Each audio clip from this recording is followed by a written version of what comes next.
계속해서 바울의 2차 세계 전도 여행을 나누고 있습니다. 우리가 계속해서 살펴보는 것처럼 제가 자꾸 이렇게 지도를 보는 이유는요, 익숙해지기 위해서입니다. 그래서 지도를 나중에 이제 보시면 성경 앞뒤에 보면 성경 지도가 있습니다. 그래서 그런 것들을 보실 때마다 성경에서 어떤 사건들이 어디서 이루어졌는지를 한 번 더 확인하시고 그렇다 보면 이제 이런 모든 내용들이 입체적으로 이렇게 다가올 수 있게 될 거라고 생각을 합니다. 우리가 아는 것처럼 이 드로아에서 바울은 이제 에게해를 건너서 네아폴리로 가고 빌립보에 이릅니다.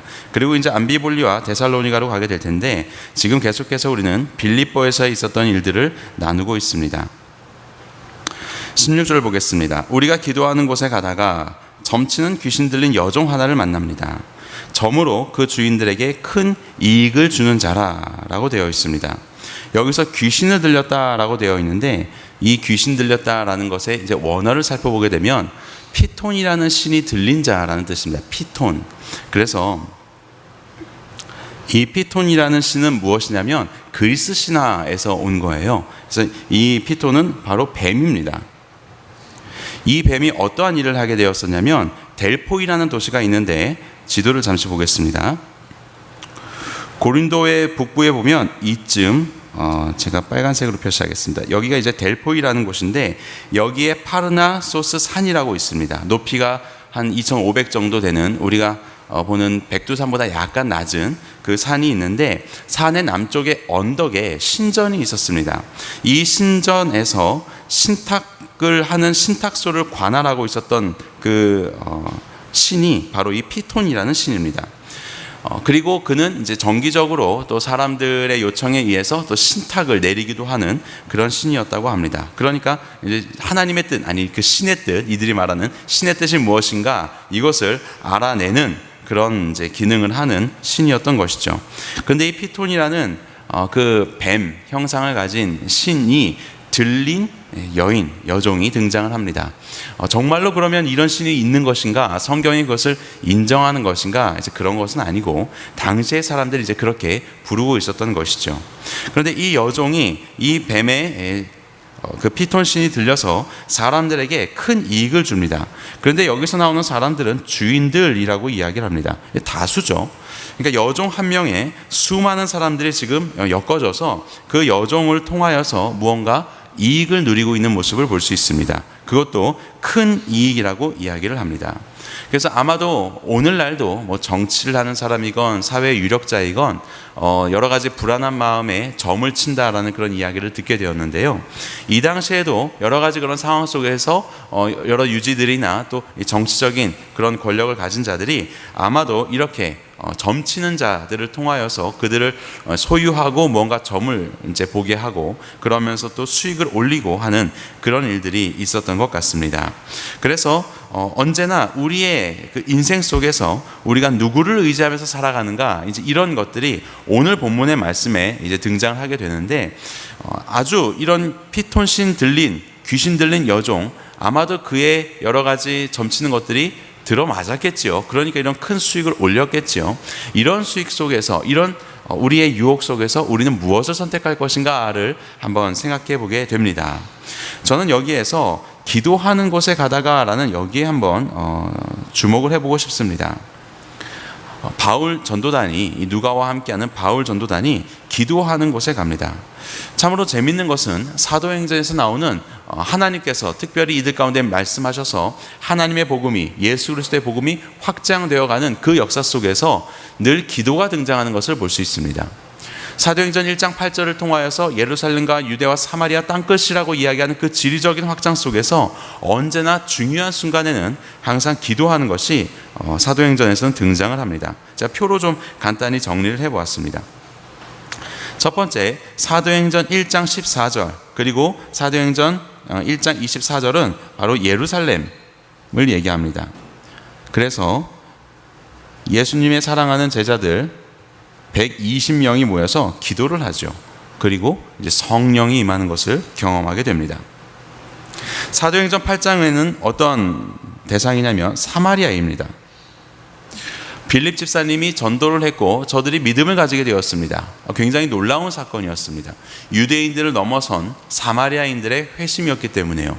그래서 형제들에게 알리고 그리고 베드로와 요한이 그들에게 가서 그 믿음을 확인하고 기도를 하였고 그 기도 가운데 성령님이 사마리아인들에게 임하는 것을 볼 수 있습니다. 이때는 이제 사마리아 사람들이죠. 사마리아 사람들에게 이제 베드로랑 요한이 이제 사역을 기도를 하였습니다.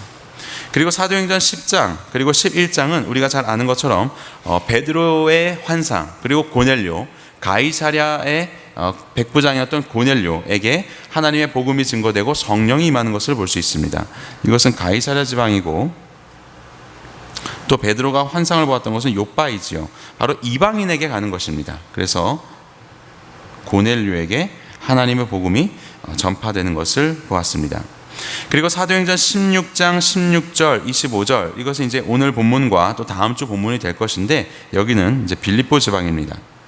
이곳은 이제 있었던 땅 그리고 또 아시아를 넘어서서 마게도냐 지역까지 이제 유럽으로 진출하게 되는 그리고 이제 첫 번째 도성이다라고 이야기하면서 선교 사역을 감당했었던 도시였습니다.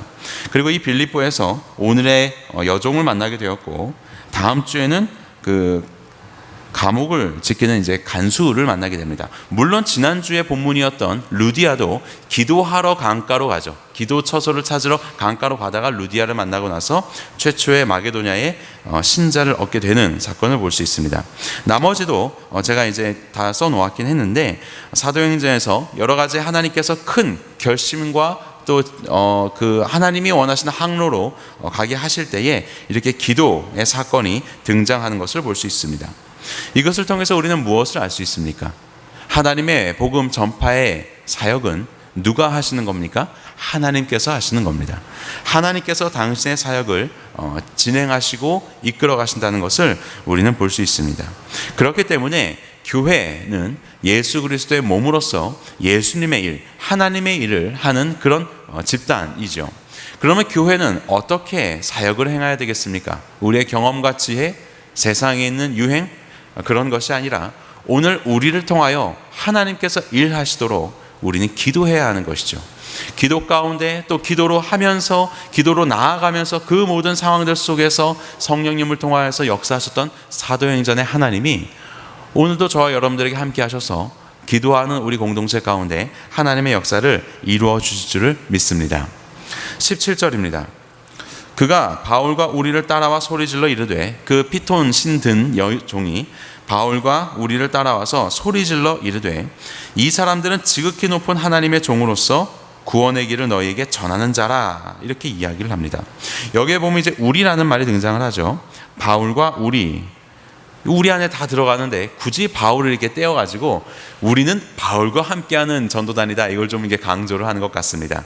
그리고 여기에 나오는 우리라는 표현은 2차 선교 여행의 이제 마지막으로 등장을 합니다. 그래서 아마도 지금 빌립보에 있는데 여기서 이제 떠나서 다른 도시로 가게 되겠죠. 이곳에는 우리라는 표현이 등장하지 않습니다. 그래서 아마 누가가 빌립보에 남아서 이 이제 기자인 누가는 빌립보에 남아서 빌립보 교회를 더 그 튼실히 세우는 데에 역할을 하지 않았나 싶습니다. 그리고 이후에 이제 한참 후에 사도행전 20장쯤에나 되어서 빌립보에 있었던 누가가 드로아로 옮겨가면서 다시 바울 일행과 합쳐지는 것을 볼 수 있습니다. 그러니까 그때까지 아마도 누가는 빌립보에서 계속해서 빌립보 교회를 위한 사역을 했었던 것 같습니다. 자, 그런데 여기에 이 여종이 따라오면서 소리를 질러 이르되 이 사람들은 지극히 높은 하나님의 종 구원의 길을 너희에게 전하는 자. 여기서 이 사람들부터 구원의 길을 너희에게 전하는 자까지 이렇게 끊어서 보게 되면 굉장히 맞는 말을 하고 있습니다. 옳은 말이죠. 그래서 지극히 높은 하나님의 종이시다. 그리고 구원의 길을 너희에게 전하는 자다라고 그렇게 이야기를 합니다. 얼마나 맞는 이야기지 않습니까? 그런데 재미있는 것은 무엇이냐면 18절에 보면 바울이 심히 괴로워하였다라고 말씀하고 있습니다. 그러니까 올바른 이야기를 하고 있는데 그것이 괴로운 거예요. 왜 괴로웠을까요? 여기에 대해서 저는 한 3가지 정도로 살펴보았습니다. 첫 번째는 귀찮은 겁니다. 충분히 생각해 볼 수 있습니다. 17절에 지금 이 전도를 하면서 사역을 해 나가는데 자꾸 따라오는 거죠. 자꾸 따라와서 소리를 지르는 겁니다. 이제 머리가 아프겠죠. 그러니까 따라와서 소리 지르는데 이 맞는 말을 하긴 하는데 자꾸 소리를 지르고 하니까 오히려 방해를 받는 거예요.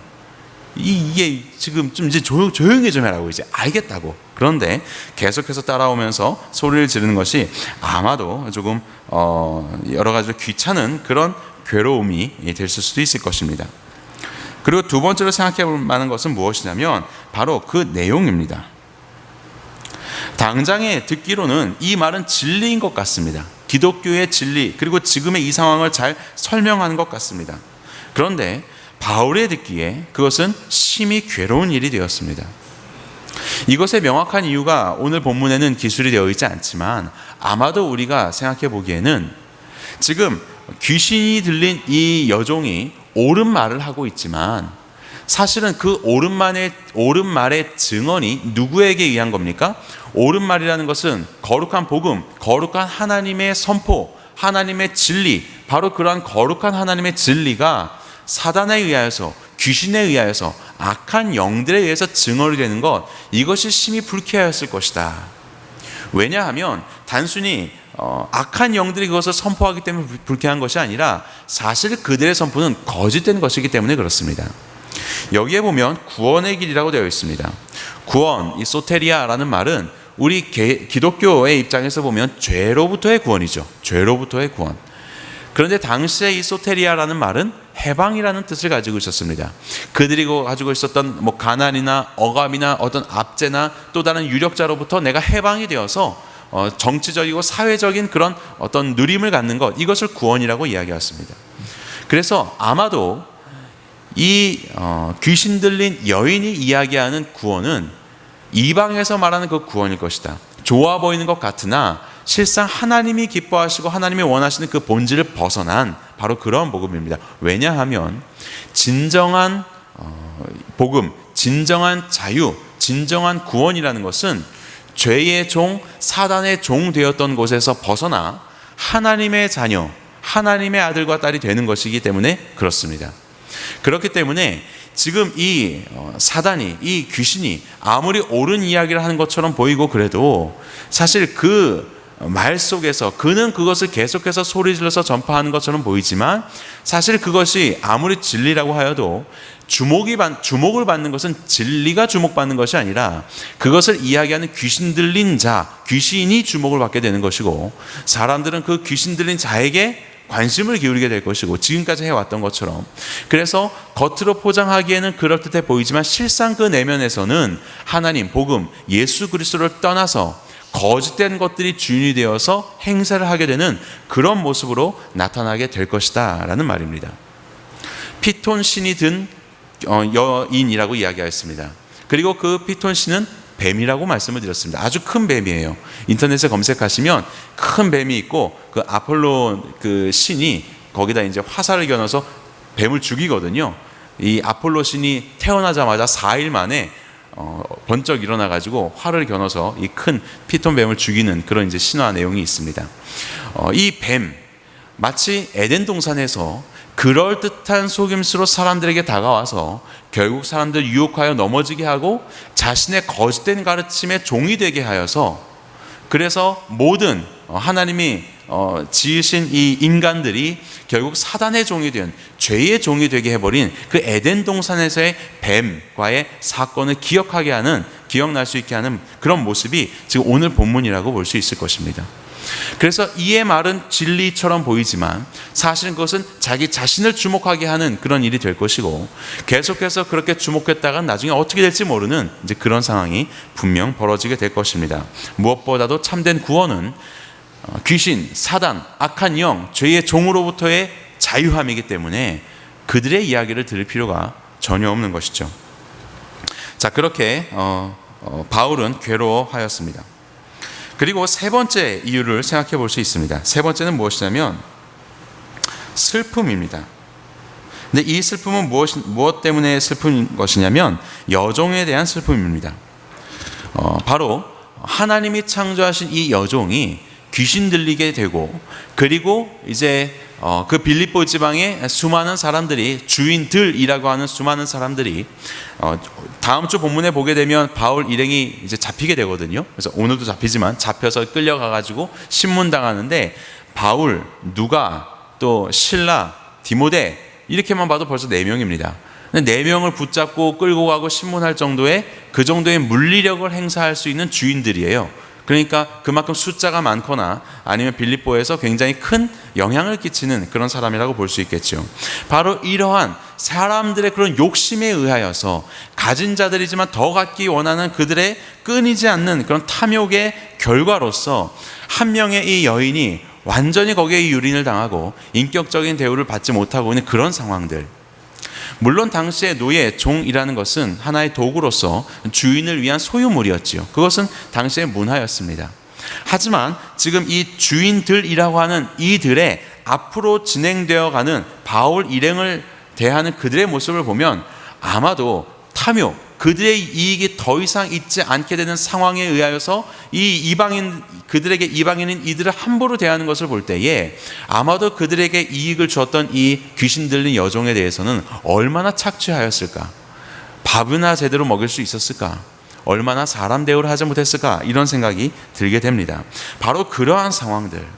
그래서 저가 증거하는 것, 이것과는 상관없이 저가 하는 그런 모든 모습들이 그 주인들에게 당하는 그런 정말 비인격적인 그런 모습으로 인하여서 바울은 슬퍼하게 되고 괴로워하게 되고, 그래서 이 여인에게 귀신이 떠나가도록 그렇게 명령한 것이 아닌가라고 생각을 해볼 수 있을 것입니다. 어쨌든 복음이라는 것은 그렇습니다. 우리가 이 여인에 대하여서 그저 슬퍼하게 생각하고 어쩌다가 이 사람은 이렇게 되었는가 라고 생각하고 나와는 다른 일들로 치부해버리는 것이 아니라, 그 여인의 그런 압제와 그 여인의 고통 속에서 예수님이 그래 하신 것처럼 가난한 자에게, 세상의 그 줄인 자에게 자유가 선포가 되고, 묶였던 자가 풀어짐을 보지 못했던 자가 다시 보게 되는 것을 전파하였던 그런 아름다운 소식처럼, 그렇게 그리스도인이 교회가 가는 곳마다 이렇게 압제를 받는 자들이 풀어지게 되고 진정한 자유를 얻게 되는 그런 역사가 일어나는 것, 그것이 바로 행동하는 신앙인들이, 그리고 참다운 신앙인들이 보여야 하는 그런 모습이 아닌가 싶습니다. 18절입니다. 이같이 여러 날을 하는지라 바울이 심히 괴로워하여 돌이켜 그 귀신에게 이르되 예수 그리스도의 이름으로 내가 내게 명하노니 그에게서 나오라 하니 귀신이 즉시 나오니라 라고 이야기합니다. 여기에 보면은 귀신을 축출하는, 축사하고 있는 이 바울의 사역과, 그리고 또 누가복음에서 동일한 기자인 누가가 기술한 예수님의 귀신 축사 사역이 굉장히 유사하게 병행되는 것을 볼 수 있습니다. 제가 두 가지 절을 가져왔는데요. 누가복음 4장 34, 35절입니다. 여기에서도 보면 나사렛 예수여 우리가 당신과 무슨 상관이 있나이까? 라고 하면서 나는 당신이 누군지 아노니 하나님의 거룩한 자니이다. 그리고 41절에도 보면 귀신들이 나가서 소리질러 이르되 당신은 하나님의 아들이니이다, 이렇게 되어 있습니다. 그러니까 오늘 본문에 나오는 것처럼 이들의 첫 번째 공통점이 있다면 그것은 무엇입니까? 귀신 들린 자의 예지력이라고 볼 수 있겠죠. 사람을 꿰뚫어 볼 수 있는 겁니다. 그가 누군지를 볼 수 있는 능력이 있는 겁니다. 영적인 존재로서 그것을 알게 되는 것이죠. 그런 다음에 두 번째 공통점이 있다면 이것을 또 전파하는 거예요. 그래서 혼자 알고 있는 것이 아니라 막 소리내고 소문내고 얘기하고 그렇게 전파를 합니다. 그런데 세 번째 특징이 있으면 이것을 이제 멈추게 합니다. 하지 말라고, 그것을 그치라라고 이야기합니다. 그리고 축사 명령을 하지요. 그리고 귀신은 떠나가게 됩니다. 그래서 이름으로 인하여서 이제 어떤 권능, 그 본문이 우리에게 진정한 권능이 어디에 있는가를 우리에게 보여줍니다. 그 진정한 권능은 어디 있습니까? 누가복음 4장에서 예수님께서 귀신을 내쫓으시는 내용을 보게 되는데, 오늘 본문에서도 보면 그 귀신에게 이르되 예수 그리스도의 이름으로 내가 내게 명하노니 라고 합니다. 예수님의 이름이 그 모든 사단의 권세보다 더 강하십니다. 예수님의 이름이, 그 복음이 가장 강력하다라는 것을 오늘 본문은 우리에게 이야기를 하고 있습니다. 예수님의 이름이 무슨 부적이나 어떤 도구가 되는 것은 아닙니다. 그래서 뭐 예수님의 이름만 이야기하면 막 다 되고 뭐 그런 것이 아닙니다. 이것은 굉장히 상징적인 그런 말이라고 할 수 있는데, 실제로 살아계신 예수님께서 아까 우리가 살펴본 것처럼 기도 가운데 하나님께서 동행하시면서 하나님의 역사를 이루어 가시죠. 예수님께서 마태복음 28장 20절에 약속하신 것처럼 내가 세상 끝날까지 너희와 항상 함께 있으리라 말씀하셨는데, 그런 것처럼 세상 끝날까지 복음이 전파되는 그 모든 곳 속에 예수님께서 실제로 함께 하셔서 영이신 성령님으로 그가 함께 하셔서 예수님의 사역을 이루어 가십니다. 그것처럼 이렇게 예수님의 이름이라고 이야기하는 바로 이 고백 속에는 살아계신, 지금도 우리와 함께 하시는 임마누엘의 예수님께서 실제로 인격적인 분으로서 역사하시는 것을 보이고 있는 그런 상징적인 표현이라고 볼 수 있는 것이죠. 그래서 우리가 무엇인가 이런 대적 기도를 한다든지 무엇인가 예수님의 이름으로 이야기를 할 때에, 뭐 우리 기도할 때도 예수님의 이름으로 기도합니다 많이 하는데, 저희 아이들도 뭐 맨날 예수님의 이름으로 기도합니다, 열심히 기도를 합니다. 그런데 이 친구들이 정말 생각을 하면서 하느냐? 그렇지는 않아요. 심지어는 저희 아이들은 차를 타면 항상 기도하거든요. 자, 기도하자 그러면 이제 다혜리가 그런 이야기를 합니다. 하나님, 안전하게 도착하게 해주세요. 예수님의 이름으로 기도합니다. 아멘. 이렇게 이제 기도를 합니다. 그래서 이게 이제 저는 처음에 감사했는데, 어느 날 잠자리에 들기 전에 자, 이제 자기 전에 기도하자, 다혜라 기도해 하니까 다혜리가 하나님, 안전하게 도착하게 해주세요. 예수님의 이름으로 기도합니다. 자기가 뭘 기도했는지도 모르고 뻔뻔하게 앉아 있어요. 그런 일들이 있어요. 그것처럼 우리가 예수님의 이름을 이야기하는데 그것이 얼마나 살아있는 이름인가, 부적, 도구, 이것이 아니고요, 정말로 살아있는 이름으로서 우리가 기도할 때에, 또 누군가를 이렇게 축복하거나 감사할 때 예수님의 이름으로 할 때가 있지 않습니까? 정말로 예수님이 살아계셔서 임마누엘로 나와 함께 하시는 그 인격이신 살아계신 능력의 예수님, 모든 권세보다 더 뛰어난 권능의 예수님께서 나와 함께 하시기 때문에 그 확신을 가지고 내가 그 한 단어 한 단어를 정말로 진실된 마음으로 고백을 하고 있는가, 이것을 우리는 살펴봐야 할 것입니다. 귀신 들린 여종이 했었던 이 귀한 말들이 사실은 그의 마음속에서는 결국 교만으로 이어지는, 점치는 것이 무엇입니까? 사람들이 그를 통해서 왜 점을 칩니까? 여러분들 왜 점을 치셨나요? 예수님의 자녀로 살기 위해서 점치십니까? 뭐 어떻게 하면 십자가의 길을 잘 갈 수 있는지 점을 치십니까? 그렇지 않죠. 내가 어떻게 하면 더 이익을 누릴 수 있을까? 내가 어떻게 하면 더 높아질 수 있을까? 더 많이 가질 수 있을까? 이러려고 점치지요. 결국 그것이 사탄이 우리를 꾀는 그가 가진 것들의 결국입니다. 자기 교만으로 이어지게 돼 있어요. 그리고 결국 그 마지막은 파멸로 이르게 됩니다. 우리 말씀 한 구절 찾아보겠습니다. 유다서 1장 6절입니다. 유다서 1장 6절, 요한계시록 바로 전에 있습니다. 우리 함께 읽겠습니다. 시작. 또 자기 지위를 지키지 아니하고 자기 처소를 떠난 천사들을 큰 날의 심판까지 영원한 결박으로 흑암에 가두셨으며. 아멘. 심판을 당할 겁니다. 모든 악한 마귀 세력들은 심판을 당할 겁니다. 그런데 그들은 모습이 무엇냐면 자기 지위를 지키지 아니하고가 그들의 모습입니다. 그것은 교만이라고 볼 수 있는 것이죠. 교만한 자는 결국 심판을 당하게 될 것입니다. 그래서 하나님의 이름을 이야기하지만 결국 그것도 나의 교만, 나의 것들을 채우기 위한 그런 거짓된 고백이라면 그것은 하나님이 받지 않으십니다. 마가복음 마지막에 보면 백부장이 이런 고백을 하죠. 십자가에 달려서 돌아가신 예수님을 보면서 이 사람은 진실로 하나님의 아들이었다 라고 고백합니다. 맞는 말이죠. 그런데 그 말이 가치가 있고 그 말이 마가복음의 그 말미를 장식하는 말이 될 수 있었던 이유는 무엇입니까? 그 말도 맞는 말이지만 그 말을 한 백부장의 고백이 당신의 말처럼 정말로 진실된 고백이었기 때문에 그렇습니다.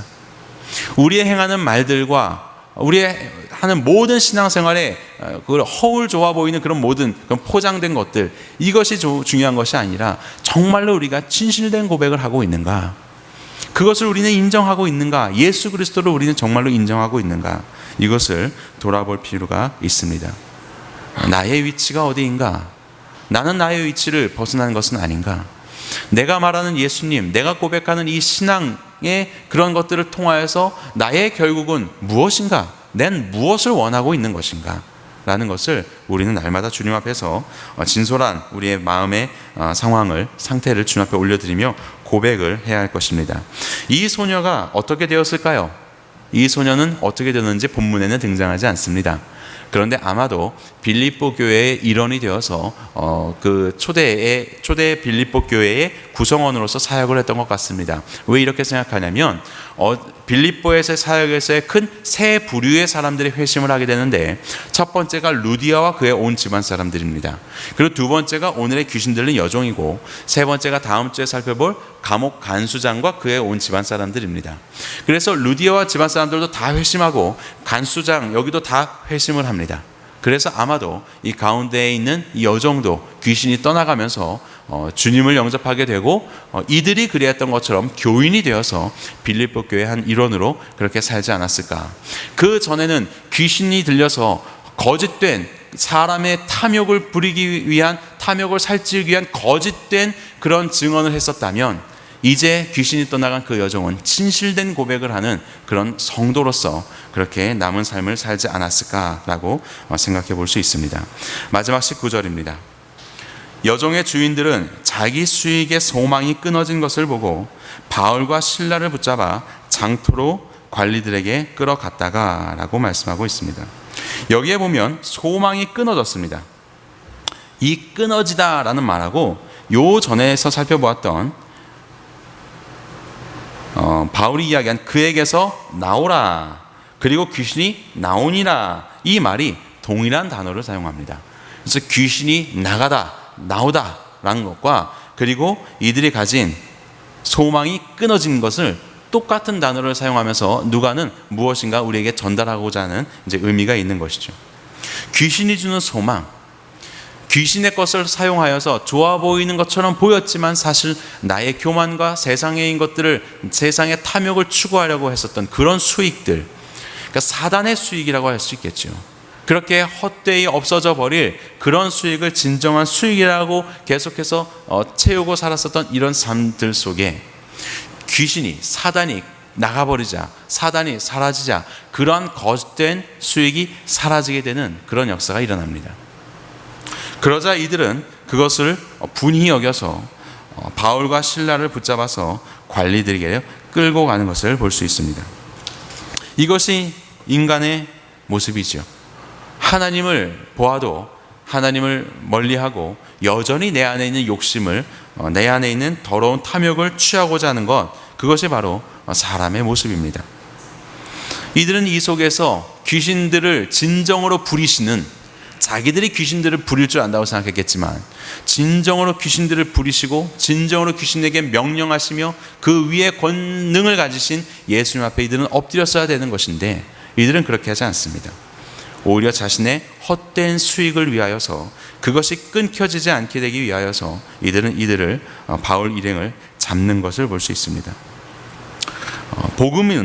복음이 선포되는 곳마다, 그리고 여기 사도행전 19장에 보면 데메드리오라고 하는 은장색이 있습니다. 그래서 아데미 신상을 은으로 만들어서 팔면서 돈을 벌었는데, 복음이 전해지면서 바울이 복음을 전합니다. 이런 그 은으로 만든 이런 아데미 신, 이것이 우리의 삶을 책임져 줄 수 없다. 그러면서 복음이 전파되게 되죠. 그래서 이것을 이제 더 이상 팔 수 없는 그런 손해를 보게 됩니다. 귀신 장사를 못하는 것이죠. 복음이 전파되는 곳마다 이런 사단의 역사, 귀신의 역사로 인하여서 얻어지는 소득, 수익은 끊어지게 되는 것을 사도행전은 우리 가운데 보여주고 있습니다. 그러면 우리는 여기에서 돌아볼 수 있는 것이죠. 우리의 수익은 무엇에서부터 오는 것인가? 이것입니다. 내가 더 많이 벌었기 때문에 기뻐하고 이것이 아니고, 정말로 나의 버는 것은 주님이 기뻐하시는 수익인가, 아니면 여기에서 나오는 것처럼 거짓된, 헛된, 사실은 주님이 슬퍼하시는, 끊어져 버려야 할 것들, 나에게서 토해져서 나와야 할 그런 소득인가, 그런 수익인가를 우리는 볼 수 있습니다. 여전히 겉으로는 신앙인으로서 그럴듯하게 보이는 것처럼 하면서 수익을 올릴 수 있지만, 실제 그 내면 속에서 우리의 그런 모든 행위들은 바울이 보기에, 예수님이 보시기에, 하나님이 보시기에 심히 슬픈, 심히 괴로운 그런 수익이 되는 것은 아닌가? 우리는 두려운 마음으로 이 본문을 통하여서 우리의 마음속 깊이 있는 것을 들여다볼 수 있어야 할 것입니다. 바울은 이 여종을 자유롭게 하고 이제 끌고 가지게 됩니다. 이제 다음 주에 감옥에 갇히는 본문을 살펴보게 될 것입니다. 고난이 천국의 열쇠는 아닙니다. 바울은 사도행전 14장 22절에서 이렇게 이야기합니다. 하나님의 나라에 들어가려면 많은 환난을 겪어야 할 것이라. 정말 그가 이야기한 것처럼 1차 선교 여행 때도 그렇고 2차 선교 여행 때도 이 좋은 일 하고서 또 이렇게 고난을 겪는 것을 볼 수 있습니다. 무조건 고난을 겪어야 한다, 이것은 아닙니다. 고난을 겪어야지만 천국문이 열리는 것도 아닙니다. 하지만 우리 주님도 말씀하셨는데 천국으로 가는 그 길에는 고난의 가시덤불이 있는 것 같습니다. 그래서 그 길을 갈 때에 세상이 하나님을 떠나 탐욕의 세상이 되었기 때문에 그 탐욕, 거짓된 사단의 것들을 제하면 물론 세상에 있는 수익도 제하여질 수 있고 손해와 아픔을 겪을 수밖에 없는 것이 세상의 구조입니다. 그렇기 때문에 우리는 천국의 길, 복음의 길, 구원의 길을 간다고 한다면 그 한 걸음 한 걸음 속에서 세상으로부터 찔려오게 되는 아픔의 가시들, 그런 고난들이 있을 수밖에 없는 것이죠. 하지만 복음이란 무엇입니까? 그 모든 것들을 다 능히 이기고 결국 우리에게 이루어질 진정한 소망, 진정한 수익을 바라보게 되면서 우리는 한 걸음 한 걸음 갈 수 있는 것, 이것이 우리에게 복음이 되는 것 아니겠습니까? 사단에게 종된 것이 끊어지는 것, 그리고 죄의 종로로 타던 것, 죄의 이윤들을 가지고 있었던 것, 이런 것들이 끊어지는 것, 그리고 이제 하나님의 종이 되어서 하나님으로부터 오는 수익들, 하나님으로부터 오는 이윤들, 하나님이 기뻐하시는 삶의 모습을 통하여서 세상이 줄 수 없는 기쁨과 행복과 그런 희락과 평안과 또 때로는 정말로 수익이, 물질적인 수익과 평안한 안식까지도 우리 주님께서 허락하시는 그 하나님께로부터 오는 수익을 갈망하시는 저와 여러분들 되기를 간절히 소망합니다. 우리가 오늘 고백하는 모든 고백의 내용들에 그 진실함과 그리고 또 그것 속에서 혹시 세상 가운데 있을 우리의 모든 유혹 가운데 우리는 과감히 하나님을 선택하고 하나님의 수익을 추구하는 저와 여러분들의 이윤을 많이 얻으시는 삶이 되기를 소망합니다. 정리하겠습니다. 첫 번째, 복음 사역을 위해서 기도하라. 그렇죠. 복음 사역은 하나님께서 행하시는 사역이기 때문에 기도함으로 성령님과 함께 동행해야 합니다. 두 번째, 신앙 고백의 진실됨을 점검하라. 우리의 신앙의 고백들에 나의 마음속 깊은 곳에 정말 무엇을 가지고 있는지를 우리가 진솔한 마음으로 우리는 돌아보아야 할 것입니다. 그리고 이것을 점검할 수 있는 것 중에 하나가 이제 3번인데 사단의 수익을 끊는 것입니다. 하나님이 기뻐하시지 않는 것을 통하여서 얻어지는 그런 세상의 헛된 쾌락들, 욕심들, 남을 짓밟고 남을 해하고 얻어지는 그런 나의 수익들, 이런 것들에 대해서 끊고 하나님의 수익을 취하는 것, 하나님을 진정으로 고백한 하나님의 종 되어서 하나님이 주시는 수익을 취하는 그런 우리가 되기를, 그리고 우리 새누리가 되기를 간절히 소망합니다.